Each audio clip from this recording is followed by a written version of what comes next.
അവസ്ഥ ഒന്നും ആർക്കും കൊടുക്കാണ്ട് നിൽക്കട്ടെ എന്നേ ഉള്ളൂ കേട്ടോ. അഡിറ്റേഷനാണെങ്കിൽ ചൊറിച്ചിലാണ്. എനിക്ക് നല്ല ഊരവേദന ഉണ്ട് ഗൈസ്. ഈ ഒരു മുണ്ടി വീക്കവും കാലുവേദന ഇതിൻ്റെ ഇടയിൽ കൂടി പീരീഡ്സും കൂടി ആയപ്പോണ്ടല്ലോ സഹിക്കാൻ പറ്റൂല എന്ന് പറഞ്ഞിട്ടുണ്ടെങ്കിൽ ആവുന്നില്ല സത്യം പറഞ്ഞാൽ. ഹായ്. അപ്പോൾ ഇതേ സംസ്ഥാനത്ത് മുണ്ടിനീര് പടരുന്നു. 2712 പേർക്ക് 14 ദിവസത്തിനിടെ മുണ്ടിനീര് ബാധിച്ചു.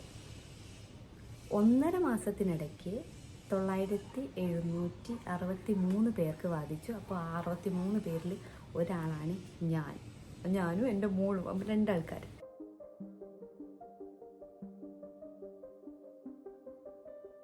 അപ്പോൾ എന്താണ് മുണ്ടിനീര് എവിടെയാണ് ഉണ്ടാവുക? ഇതാണ് ഏറ്റവും വലിയ ഡൗട്ട്. ഇത് എവിടെയാണ് ഉണ്ടാവുക? ഇത് എന്താണ്? അപ്പോൾ ഞാൻ കാണിച്ചു തരാമെന്നാണ്. ഇതാണ് മുണ്ടിനീര്. കണ്ടോ, ഇതാണ് മുണ്ടിനീര്. അപ്പോൾ ഇതാണ് മുണ്ടിനീര്. അപ്പോൾ അത് ഓക്കെ അല്ലേ? അപ്പോൾ ഇതിന് എന്താണ് മരുന്ന്? ഇതിന് മരുന്നില്ല. ഇതിനാകെയുള്ളത് വാക്സിനാണ്. അത് നമ്മുടെ കോളേജിലില്ല. അപ്പം മെഡിക്കൽ കോളേജുകളിൽ, ഗവൺമെൻറ് ഹോസ്പിറ്റലുകളിൽ ഇല്ല. പ്രൈവറ്റ് പോയിട്ട് അടിക്കണം. അപ്പം ഞാനിത് മോൾക്ക് അടിച്ചിട്ടില്ല. കാരണം എനിക്ക് അറിയില്ലായിരുന്നു ഇങ്ങനൊരു വാക്സിൻ ഉണ്ട് എന്നുള്ളത് കാര്യമൊന്നും. കോളേജിൽ നിന്നൊക്കെ കൃത്യമായിട്ട് അവർ പറയുന്ന വാക്സിനുകളാണല്ലോ നമ്മൾ അടിക്കുക.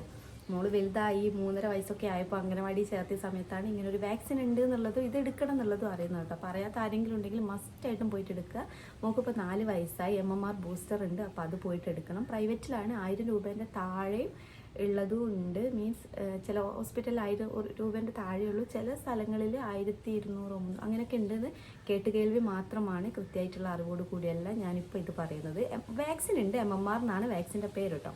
അപ്പോൾ അതൊന്ന് എന്തായാലും പോയിട്ട് എടുക്കുക. ഇതിന് മരുന്നില്ല. വല്ല വേദനയോ അല്ലെങ്കിൽ പനിയോ ഉണ്ടെങ്കിൽ പോയിട്ട് ഒരു പാരസിറ്റമോൾ കഴിക്കുക. മസ്റ്റായിട്ടും ഡോക്ടറെ കാണിക്കണം കേട്ടോ. ഡോക്ടറെ കാണിച്ചതിന് മാത്രം, ഇങ്ങനൊരു ഡൗട്ട് ഉണ്ടെങ്കിൽ ഡോക്ടറെ കാണിച്ചതിന് ശേഷം മാത്രം ടാബ്ലറ്റ് വാങ്ങുക. പാരസിറ്റമോളേ ഉള്ളൂ, വേറെ ഒന്നുമില്ല. പിന്നെ ഒരു ഗ്ലിസറിൻ തരും. അതുതന്നെ ഉള്ളൂ കേട്ടോ. ഇതിന് ഒരു വാക്സിൻ മീൻസ് മരുന്ന് എന്താണെന്ന് ചോദിച്ചിട്ടുണ്ടെങ്കിൽ ഇത് തന്നെയുള്ളൂ.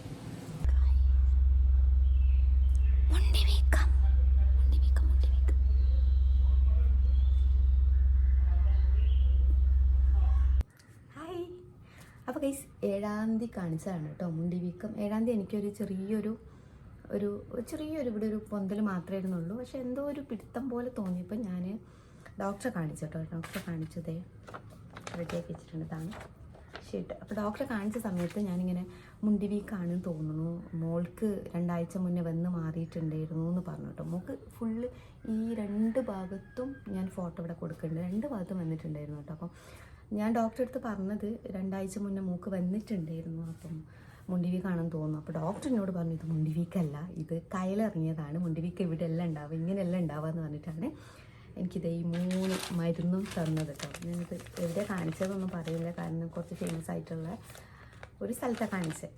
അപ്പം 3 മരുന്ന് എനിക്ക് തന്നു. ഞാൻ മരുന്നൊക്കെ വാങ്ങി വന്നു ഡോക്ടറെ കാണിച്ചിട്ട്.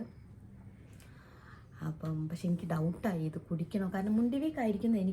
എനിക്കിതുവരെ വന്നിട്ടില്ലെങ്കിലും മോളത് കണ്ടിട്ടുള്ള ഇത് വെച്ചിട്ട് ഞങ്ങളെല്ലാവരും കൺഫേം ചെയ്തത് മുണ്ടി വീക്കാണ്. പക്ഷെ ഡോക്ടർക്കായിരുന്നു ഭയങ്കര ഡൗട്ട്.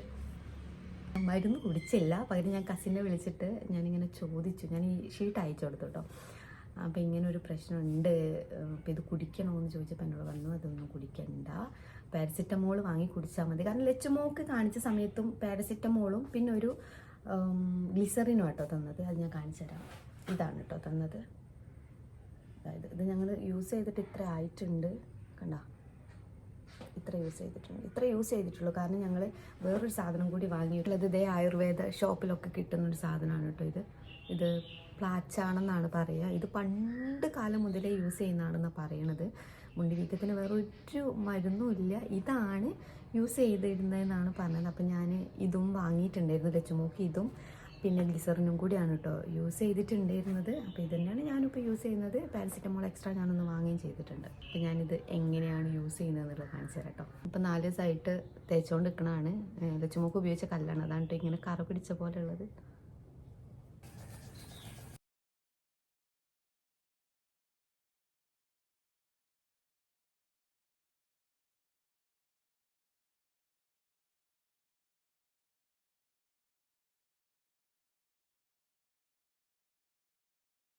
അപ്പോൾ മുണ്ടിനീര് വന്നിട്ടുണ്ടെങ്കിൽ എങ്ങനെയൊക്കെയാണ് നമ്മൾ ശ്രദ്ധിക്കേണ്ടത് എങ്ങനെയൊക്കെയാണ് നമ്മൾ കെയർ ചെയ്യേണ്ടത് നമ്മളെ എന്നുള്ളത് നോക്കിക്കോട്ടെ, കാണിച്ചു തരാം, പറഞ്ഞുതരാം.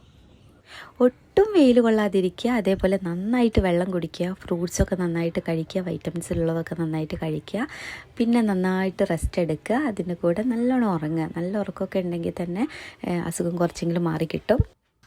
ഡേ 5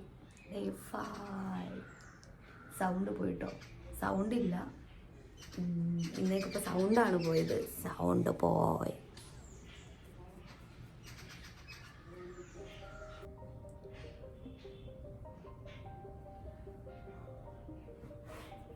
ഞാൻ എൻ്റെ ഇവിടുത്തെ ഒരു അവസ്ഥ കാണിച്ചു തരാം കേട്ടോ. ഈ ഒരു വയ്യായ്ക കൊണ്ട് നടക്കുമ്പോൾ എനിക്ക് തല കുനിക്കാൻ തീരെ പറ്റുമല്ലോ കേട്ടോ. അപ്പോൾ ഭയങ്കര ചെവി വേദനയും ഇവിടുത്തെ ഒരു വേദനയായിരിക്കും ഇവിടുത്തെ അവസ്ഥ. കുറേ കാലം ഇല്ലാത്തൊരു സാധനം ഞാൻ കാണിച്ചു തരാം. ഫുള്ള് ഞാൻ പാക്ക് ചെയ്ത് മുകളിൽ ടെറസിൻ്റെ മുകളിലേക്ക് വെക്കാൻ വിചാരിച്ചതായിരുന്നു. അവൾ കണ്ടു ഫുള്ളായിട്ട് ഇത് വാരി വലിച്ചിട്ടിട്ടുണ്ട്. ഇതെങ്ങനെ ശരിയാക്കി എടുക്കുമെന്ന് എനിക്കറിയില്ല കേട്ടോ. ഈ ഒരു സംഭവം വന്നിട്ട് ഇതിൻ്റെ ഇറിറ്റേഷനും കാര്യങ്ങളൊക്കെ പോയിട്ടുണ്ട്. പക്ഷേ ഈ ഒരു മുഴ പോലത്തെ സംഭവം ഇവിടെ തന്നെ ഉണ്ട് കേട്ടോ. ഇന്നലെ പക്ഷേ എനിക്ക് വേറൊരു പ്രശ്നം വന്നു. ഇന്നലെ രാവിലെ എഴുന്നേറ്റ സമയത്ത് ചെറുതായിട്ട് ഇവിടെ ഒരു വേദന. അപ്പോൾ എനിക്ക് നല്ല ഡൗട്ടും നല്ല പേടിയുണ്ടായിരുന്നു. കാരണം ഇതെങ്ങനെയെങ്കിലും ഒന്ന് മാറി കിട്ടട്ടെ എന്ന് വിചാരിച്ച് നിൽക്കുന്ന സമയത്താണ് ഇവിടെ ഒരു വേദന വരുന്നത്. അപ്പോൾ ഇതേ 19-ാം തീയതി ആയി, ഇന്ന് 7-ാം തീയതി തുടങ്ങിയതാണ് മുണ്ടി വീക്കം. അപ്പോൾ ഇത് ഏകദേശം മാറിയിട്ടുണ്ട്. ഇത് അടുത്ത സൈഡ് പൊന്തിയത് കണ്ണറി. വേറെ ബുദ്ധിമുട്ടൊന്നുമില്ല കേട്ടോ, വേറെ ബുദ്ധിമുട്ടൊന്നുമില്ല. അപ്പോൾ ബുദ്ധിമുട്ടുകൾ എന്തൊക്കെ ബുദ്ധിമുട്ടുകളാണ് ഉണ്ടാവുക എന്നുള്ളത്, നല്ല ചൊറിച്ചിൽ. എനിക്ക് ഏറ്റവും കൂടുതലുള്ളത് ചൊറിച്ചിലാണ് കേട്ടോ. നല്ല ചൊറിച്ചിലുണ്ടായിരുന്നു. പിന്നെ ചെവി വേദന, ചെവിൻ്റെ ഉള്ളിൽ ഇങ്ങനെ അരിക്കുക എന്ന് പറഞ്ഞിട്ടുണ്ടെങ്കിൽ ചൊറിയ, ചെവിൻ്റെ ഉള്ളിൽ നല്ല ചൊറിച്ചിലുണ്ടായിരുന്നു. പിന്നെ നല്ല വേദന, പിന്നെ തൊണ്ട വെള്ളം ഇറക്കാനുള്ള ബുദ്ധിമുട്ട്, പിന്നെ ഇവിടെയൊക്കെ വേദന, വലിയ ഇങ്ങനെ നിൽക്കുമ്പം എന്തോ ഇങ്ങനെ ഇവിടെ നിന്ന് എടുത്തിട്ട് നിലത്തിടുന്നത് പോലുള്ളൊരു വേദനയായിരുന്നു. ഇങ്ങനെ സ്കിന്ന് തൂങ്ങിയിട്ടായിരിക്കാം ചിലപ്പം ഭയങ്കര വേദന ഉണ്ടായിരുന്നു. പിന്നെ മൊത്തത്തിൽ അനക്കാൻ പറ്റുന്നില്ല.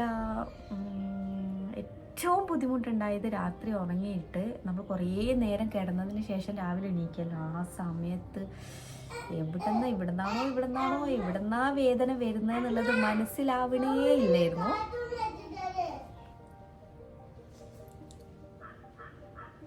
ഗൈസ് ഇതെന്നെയും കൊണ്ടേ പോകും തോന്നുന്നത്.